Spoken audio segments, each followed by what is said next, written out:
Shalom, friends. Josh Hasten here, Middle East correspondent for JNS News. I am in Jerusalem in the JNS Media Hub, and this is the inaugural episode of a brand new show. It is called The Jews of Judea, here on JNS TV. In the weeks ahead, we will explore the realities of life in Judea and Samaria, and I'll introduce you some of my friends and colleagues who are doing amazing things for the state of Israel and the Jewish people. Just to clarify, Judea and Samaria is what the world calls, or what most of the world calls, the West Bank. That is a term I do not use. The world also dubs the people who live in Judea, Samaria as settlers, another derogatory term which I don't use. What I'm talking about here are the Israeli pioneers on the front lines, Israeli patriots who live in the biblical heartland of the state of Israel. Those who live up there in the mountains, protecting Israel's population centers down below. We will do our best to talk about the rights of Jews to live and to work in these areas from a biblical perspective, a modern perspective, a legal perspective, a human rights perspective, and a security perspective, and much more. And that is what this show is all about. And now, it is truly an honor to introduce my first guest in this podcast, the one and only Eve Harow. Eve lives in the community of Efrat. She is a well-known tour guide. She's also director of tourism and education for the One Israel Fund organization. She is also a very popular podcaster on the Land of Israel network. Eve, it is an honor to have you as my first guest. I'm honored to be here, Josh. So we're going to dive right into it if we can. Tell me what life is like for yourself and for residents of Judea and Samaria in this post-October 7th reality. Life as usual is bigger than just a regular life. It's waking up every morning and understanding that what we are doing, what I'm doing, what we are doing is connecting the past to the future. That's what I try and do in my guiding. That's what I try and do when I bring people and take them around Israel. And I'm an expert in Judea and Judea and Samaria. And that's really where it happens. So in a post-October 7th world, it's a little more fraught with anxiety than it was before. We live right across the valley from Bethlehem, no exaggeration. And we can hear the people there who are so excited because their terrorist brothers, husbands, whatever, I've now come home, having to do with this whole hostage deal that Israel has worked on. And so there's an element of, like, we know that they would love to perpetrate another October 7th in Judeacation. But then I drive down to the coast and I see the whole coast opening up in front of me when I leave the hills of Judea. And I realize that what we're doing there is not just about ourselves. We really are the front line for all of Israel. It's a huge responsibility. It's a huge privilege. And I've been there since 1988 and I don't intend to leave. That's great. And unfortunately, though, you mentioned that our neighbors, some of them, would like to perpetrate another October 7th massacre. 80%, what statistics shows, 80% of those who live under the PA supported what happened on October the 7th. So my next question is, do you feel safe living in Judea and Samaria? And as a tour guide, when people come and visit and want to come out to Judea and Samaria, how are you able to talk to them and explain to them that life is safe, despite what we just said, that 80% of these people want to kill us? So I realized a long time ago that there's no such thing as living a safe life. I've also traveled around the world to Europe and to New York, and not just as a Jew and as an Israeli, but as a woman, you have to keep your antenna out all the time.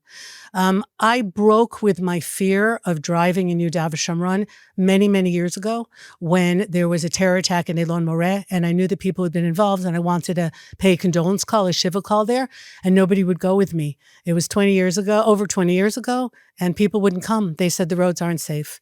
And I have 7 children. They were young kids at the time. People said, it's not responsible for you to go. And I said, you know what? I've had enough. I've had enough of terror dictating our lives. And as long as the army is on the road, okay, I'm not going to go and drive into Shechem, as much as I might think it's our right to visit Joseph's tomb. If the army dictates that this road is open for Jews and this one is not safe, I will listen to the army. They are really our security blanket. And I want to start by saying also that they should all be well and come home safely. And they are really the ones who are paying a very high price so that you and I can sit here in the studio in Jerusalem and have this conversation. And my own son-in-law right now is one of them. He was called back to reserves, and one of my sons is going in a few weeks. So this is, if they can do this, then I can do this. So I drove up to Elon Moreh and I paid that condolence call and I drove home. And it broke something in me. Like, I'm going to do the best that I can. I wear my seatbelt and I don't talk on the, don't hold my phone when I'm driving. But there's an element here of terror all over the world for people getting on an airplane and have to basically, go through a CAT scan to get on the plane. They have really dictated to the good people in the West how we're going to live. And I personally have had it. And so I'll say that to the tourists. I say, look, they'll say, is it safe? And I'll say, I can't guarantee you won't choke on your sandwich at lunch. Okay. I'll make it as safe as we can. I know where to go. I'm always checking and making sure the road's okay. It's not a reason to not go. And what it does is the enemy wins if we don't go and you don't see these places and you don't connect to the people living in these places. Then how are you going to know how magnificent it is? So you're going to have to overcome some fear and get out there. And thank God people do. I agree with you there. I think it's very important that any road, as you said, that you can go on, yes, you should be able to travel on. And, certainly we don't want to go into Area A, which is under full PA control. Number one, it's dangerous. And number two, it's illegal for Israelis to go into Areas A. Area B is kind of dicey, but we still go into Area B if the Army allows it. So I agree with you. I think it's important to stress that it is safe. And I know you can't take responsibility, as you said, because you never know what's going to happen. You don't know what's going to happen in Tel Aviv. You don't know what's going to happen in Jerusalem or Netanya or any of the other cities. But we have to live our lives. I agree with that. Exactly. And I think it's a lesson for the world as well. Especially when I go to the States, people there are very naive and very vulnerable. And it scares me because I think one day there'll be a lot of simultaneous events happening somewhere. Maybe in a few places. And at least here we're aware. Our eyes are open. We know, where to go. I do have a gun. I don't take it when I have tourists, though. I'm not responsible for their security. I'm responsible for educating them that day and also feeding them. The food here is so good. People never realize how good it is until they get here. Nothing like an Israeli breakfast. Oh my God, the best. So yeah, but I have it for personal safety. And if you want to get back to October 7th, I had my gun on me in my apartment for the first month after the war started because we weren't sure what was going to happen until we got control of things. So, I say Modani in the morning, grateful for waking up healthy, and Shema Yisrael at night. Hope for the best in the middle. Amen to that. I want to get to current events and what's going on in the news with you. I know you are a news junkie yourself and follow everything going on. Many would argue that Israel now has a great friend in the White House. I'm talking about President Trump and his administration. And the question was posed to him recently, would he be willing to accept Israeli sovereignty in Judea and Samaria? I mean, it's kind of sad that we have to ask a world leader for his acceptance, and we can talk about that also. But the president so far has been non-committal. And I want to play a clip of President Trump from the Netanyahu-Trump press conference last month at the White House. President, do you support Israeli sovereignty in Judea and Samaria, areas which many believe is the biblical homeland of the Jewish people? Well, we're discussing that with many of your representatives. You're represented very well, and people do like the idea, but we haven't taken a position on it yet. But we'll be making an announcement probably on that very specific topic over the next 4 weeks. There you have President Trump saying that he isn't certain yet whether he's going to support Israeli sovereignty, but he's going to make an announcement in 4 weeks. That's what he said, and we're already past the 4 weeks. I want to play one more clip. Here's President Trump in the Oval Office when asked recently about Israel applying sovereignty. You've mentioned in the past you're concerned about Israel being too small geographically. Would you support annexation of parts of the West Bank by Israel? Well, I'm not going to talk about that. It certainly is a small country in terms of land. See this pen, this wonderful pen? My desk is the Middle East. And this pen, the top of the pen, that's Israel. That's not good, right? It's a pretty big difference. I use that as an analogy. It's pretty accurate, actually. It's a pretty small piece of land. And it's amazing that they've been able to do what they've been able to do when you think about it. There's a lot of good, smart brain power, but it is a very small piece of land, no question about it. So there you have President Trump using the analogy of his desk representing the Middle East, and the tip of his pen representing Israel. And Judea and Samaria is just a smaller part of that. It's been 4 weeks, as I said, no statement from the White House whether they're going to accept Israeli sovereignty over Judea and Samaria. What are your thoughts on the U.S. position right now in regard to Israel and specifically Yudav Shomron, Judea and Samaria? So years ago, I was in the office of a congressman, actually a senator who was very pro-Israel. And I said, it was at the time where they were talking about redividing Jerusalem and Arafat was alive and all this stuff. And I said to him, like, how can you support that? And he said, Eve, excuse the expression, but we're not going to be more Catholic than the Pope. He said, we'll take our lead from Israel and the Israeli government, and we're not going to outflank Israel to the right, as it were, to make the decision. So I think the messaging has to first and foremost come from our government, you and I. If we don't want to be considered a vassal state, and you can get into a whole discussion about that, then our government needs to make it clear, look, reasonably speaking, there are a whole lot of Arabs living in Judean Samaria, and I would imagine, like even if in Gaza, he implements the plan to find them a better place to live since they're apparently so miserable, then we could do the same thing in Judean Samaria. But I do think it has to be separated out because most of the Arabs who live in Judean Samaria claim to be refugees. They live in UNRWA camps. Well, you can't have it both ways, guys. If you've been taking money from the world for over 80 years as a refugee, meaning you are not at home, then if the world offers you a place to live, you can either give all the money back or go. And so I think it has to be divided among the very few tribes who were in Judean Samaria before 1948 and those who were put there by Arab governments and put into the so-called refugee camps since then. And it can be done in different stages. I hope that's what people are in much higher paying jobs than mine are working on. So you preempted my next question. I was going to ask you, what do you think in terms of how our government is handling the situation, Judea and Samaria? You had Prime Minister Netanyahu years ago talk about applying sovereignty over Judea and Samaria. At the same time, you had the same Netanyahu, I think it was back in 2007 at the Bar Ilan speech, talking about a so-called two-state solution. So here we are now, post-October 7th. What do you think in terms of the current government's policy vis-a-vis all the issues in regard to Judea and Samaria, land approvals, building approvals, sovereignty? How is our government doing when it comes to our communities?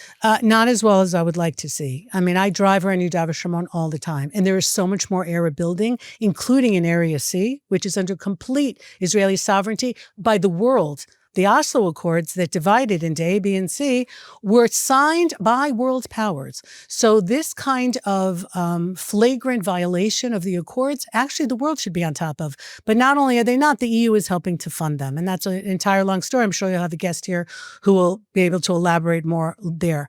But they are doing a tremendous amount of building that has not been stopped. And building doesn't go on from one night to the next. This has been going on for decades, and it hasn't been stopped. And it is more difficult to be a Jew in many ways than an Arab in Judea and Samaria because we are not, the onus is on us in terms of where we build and what we do. And so the housing prices are out of sight for Jews to build in our communities because we're not allotted enough land while we see the Arabs building and planting everywhere. And even when we do things like have our ranches, which are a security buffer, it's an amazing thing where the shepherds go out, but they go on the risk of their lives. We've had more than one shepherd killed or definitely attacked over that time. So I believe that Israeli law should be put on there so that there is an evening out of the big mess of Ottoman law, Jordanian law, British mandate law, and Israel military law, which is right now who controls the land. So there needs to be some kind of parity here, not even to give us an advantage, just make it an even playing field. And so in that sense, I am disappointed in this government. I don't know about you, but as a resident of Judea and Samaria, I always feel like an underdog. I know Israel seems like an underdog in the most of the world community, but I always feel like an underdog even here in this country at times. Yes, absolutely. And, you know, we talk about this war. So something like 40% of the soldiers that have fallen, been badly injured in this war, come from Judean Samaria. Either were raised there, were educated in these places, which is way, way more than our numbers in the population. And I think that just shows the strength of the communities, of the values that we teach our children. It's not about me, it's about we. And so, but I don't think that that's understood in kind. Maybe October 7th helped a little in the sense that people saw that even the Jews in Western Negev, very left-wing Jews with very different ideas than you and I, they were still considered settlers, that terrible term, and they were killed because they were Jews. So there's really no difference between us. But I'm very, very proud to have raised my children, as I know you are, in these communities where it's a much bigger sense. It's a sense of the past and the future, but it's also a sense of the peoplehood And what we have to do is not always good for ourselves, our personal lives, but it's what's good for our people. And that is really the voice and the song that resonates from our hills. I always tell people it's not important if you call yourself a settler, or if I call myself a settler, but listen to what our enemies are saying. And Hamas, way back in 2014, when they launched the war against Israel in 2014 and in the current war, they referred to the communities of Sderot and the kibbutzim of the Western Negev, as you said, as illegal settlements. So it's not about Judea and Samaria in Hamas's view. No. They view the entire country, and so does the Palestinian Authority really, as one big settlement. That's right. And the problem is that we're Jews. It's not about land. To a certain degree, it's about land because it's about honor, and you have honor if you have land. And there's the Dar al-Islam idea, right? Any land that was once Islamic is forever Islamic, and you have to keep, getting it. But the bottom line is, like you just said, that, what the Nazis, they also didn't check if you ate pork on Yom Kippur or what kind of Jew you were. If you were a Jew, you were gone. And that's exactly what's happening in Israel. The problem that we have is that we don't really listen to the other side. It's so painful to really understand that these are people who raise their children to kill others and kill themselves. They've made death into something that God wants, which is completely antithetical to Judaism. And it's very hard for us to wrap our minds around the idea that a woman like me might want to send all her kids to be jihadists, to be shahidim. And I can't understand that. I don't have to understand it. I have to know that that's how she feels and act accordingly. And once you make that leap, then things become much clearer. But it's very hard for Westerners and Judeo-Christian ideology to come to grips with that, because it is so different than the way we believe, which is love life, protect your children, protect everything you have, and don't hurt anybody unless it's coming to hurt you first. Even with all that hate out there, we do have friends abroad. In the United States and in other places. And I want to refer to a resolution passed last month by the Conservative Political Action Conference, CPAC, calling on the United States and its allies to recognize Israeli sovereignty over Judea and Samaria. And we have a clip showing that resolution being passed. We are also proud to host and acknowledge the presence at CPAC this year of distinguished Israeli cabinet ministers, lawmakers, and representatives of Jewish communities in the biblical heartland of Judea and Samaria, Israel's capital city of Jerusalem, and elsewhere in the Holy Land. We believe all these areas are integral parts of Israel, and the United States of America and her allies should recognize Israel's sovereignty over these lands. At the same time, just a few days later, you had the NRB, the National Religious Broadcasters. They endorsed a resolution opposing the usage of the term West Bank. Right. They said it has to be Judea and Samaria. I'm also grateful for that. And just this week, the New York Times came out with an article saying that Christians are pressing President Trump to clear a path for Israel to annex, or as you and I say, apply sovereignty to what they call the West Bank, Judea and Samaria. So you have these sentiments expressed, and I just wanted to know your thoughts on the support Israel is in fact getting from conservatives, especially the Christian community, and whether it's Israel as a whole or their support of Judea and Samaria. I mean, I think it's both, but I think these are people with a brain in their heads who really understand the difference between good and evil. And yes, we have friends around the world. Also, when we talk about the press and it's really the Western press. I mean, a good part of the Southern Hemisphere, for example, might be really nice people, but we're not hearing from them. Like, they don't matter on the world stage when it comes to making these decisions. I think it's hugely important, but I want to say that it's also for them. They're not just doing it for us as much as they might like us. They're also doing it for them, because I think these people realize and listen to the fact that while Israel is called the small Satan or the little Satan, they are called the great Satan. And if, God forbid, we go down, they are next. And so Israel is really the forward line here. And those of us who live in the hills of Judah Shamron are the forward line of protecting the West. And I think these people realize that. And we're not asking for any help in the sense of boots on the ground or anything like that. But that kind of support that's coming from passing different laws or supporting us in the UN is hugely important. I mean, sadly, I've divided the world into three. One are evil people, and that's a very large group, and their supporters. One are people who really just don't want to get involved, and that's unfortunate because you can only stick your head in the sand so long. And one are good people. And I think we all have to decide which group we belong to. And these people definitely fall in the camp of the good people, and I'm deeply grateful to them. It's great to have allies. And I know that you've been a scholar in residence, different communities, both in the United States and around the world. And the people at CPAC and NRB, you have some Jews there, but a lot of them are Christians. Are Jewish communities receptive when you come and speak to them about what life is like in Judea and Samaria, especially now in this post-October 7th reality? What are the Jews saying in the United States and in other countries when it comes to this part of the country? So I tend to speak in front of more conservative small C congregations, meaning Orthodox Jews and sometimes conservative Jews. I have a very good friend in New York who belongs to a big Reform synagogue. He's been trying to get me there to speak for years, and they refuse. And they're very progressive and they love women, but they don't want to hear what I have to say. And that, even now. And of course, that bothers me tremendously because I live my life out of my comfort zone, physically, and also I'm constantly thinking about things and trying to rearrange things in my mind in order to be able to teach them. And if I don't get people out of their comfort zone when I'm teaching them, then I feel like I failed. Think about something in a different way. Put a couple things together than you never did before.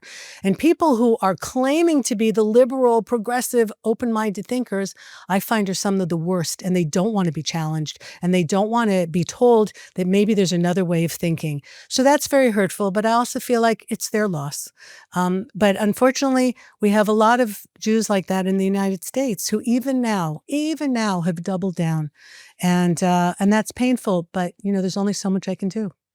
You and I often talk about public diplomacy and Israel's efforts at Hasbara, also a term I don't really use too much. I prefer public diplomacy. Exactly. But what do you think is truly an effective method of getting the truth out there about the realities of the situation in Judea and Samaria? What's working, what's not working, and where do things stand? Well, so I happen to not be for a government ministry of, let's say, advocacy or public diplomacy. I think what's happening with little people, like I've got my podcast and I try and do what I can, it's not enough, but it keeps me honest. Meaning once you're working for any kind of government body, there's certain rules that you have to follow and certain things that you can't say. I can say whatever I want, okay, because I'm just me. And so I think that is being done, and I think people are coming here. I've had to foray into the world of influencers, which is a little bit hard for me because I find a lot of it very superficial and very soundbite, and I'm all about depth and context and really getting to know things.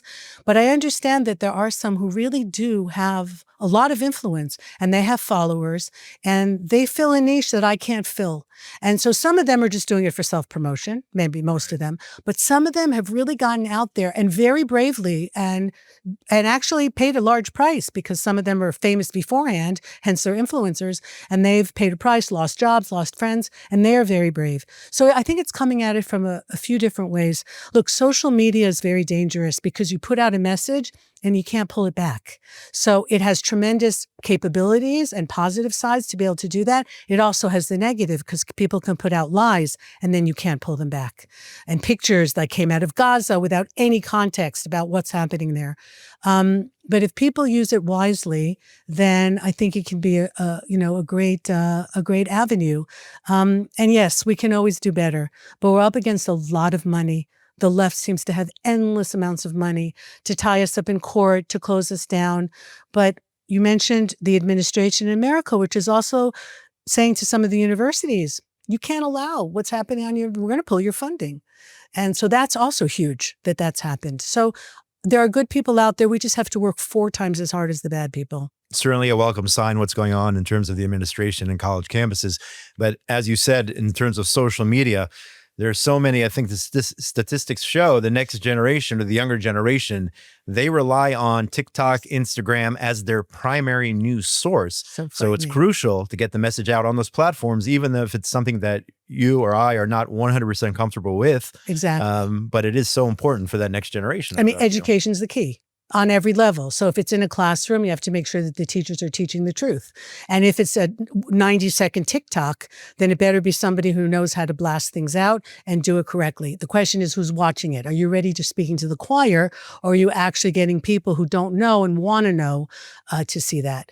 And a lot of it's out of our hands. I mean, I feel like I can only do what I can do. I tell my kids, I don't care what you say about me, I get an A for effort. And what you're doing here and this show and everything else that you're doing is a prime example of someone working at 120% to get the right message out. I appreciate that very much. And we're almost out of time. Is there any final message you want to send to the viewers out there in terms of the realities of Judea and Samaria? Any parting message you want to share with them? I live a miracle every single day of my life. Sometimes it's an obvious miracle, like when lots of ballistic missiles are being shot at it from Iran, and I'm waiting up in the middle of the night for like who knows what to happen, debating if I should eat that last piece of cheesecake, because anyway, like I'm going to die in 10 minutes, right? And then like we're okay. So those are the out and out miracles, like the parting of the Red Sea. I went to look for a tambourine after that happened because I felt like Miriam standing at the shores, right? After that. But there are some very hard days as well because we care so much. Our pendulum here swings very wide. The grief is almost incapacitating and the joy is beyond measure. So it's not an easy place to live. I couldn't and wouldn't be anywhere else. I feel like I am really blessed to be alive at this time of Jewish history. Nobody said it was going to be easy. But it wasn't easy in the past either, and I imagine that it might not be so easy in the future. But I will do everything that I can to make sure that this Judean Jew lives up to that very, very respectable title. Eve, you're a true inspiration. It was definitely an honor to have you as my first guest on the first episode here of the Jews of Judea. So I want to thank you so much. If people want to get in touch with you to find out how they can use your services as a tour guide, if they want to find out more about your work with the One Israel Fund, if they want to hear your podcast, what is the best way to get in touch with you? Well, I have a website, and as long as you spell Harow with one R, you will find me, Eve Harow, and my website. Or you can write to me, eveharow@gmail.com, and I'm just happy. This is what I was meant to do. It took me a while to realize that, and now I get it. So I'm going to do it to the best of my abilities as long as I can. Amen. And I thank you. Thank you so much. Thank you. And this has been the first episode of the Jews of Judea here on JNS TV. My name is Josh Hasten. Thanks so much for joining us. Stay tuned for the weeks ahead as we bring on more amazing people who are doing such great work, both for Judea and Samaria and for Israel in general. I want to give a shout out to our producers, the people behind the scenes, Esther, Eden, Ryan Lifshitz, Yuri Svertsky, and Zach Sickerman. My name is Josh Hasten, correspondent for JNS News. Thanks so much for joining us. Make sure you log on to YouTube, check out all the great content that JNS provides on JNS TV, and go to jns.org for all the latest breaking news from Israel, the Middle East, and the entire Jewish world. Have a great week, everybody.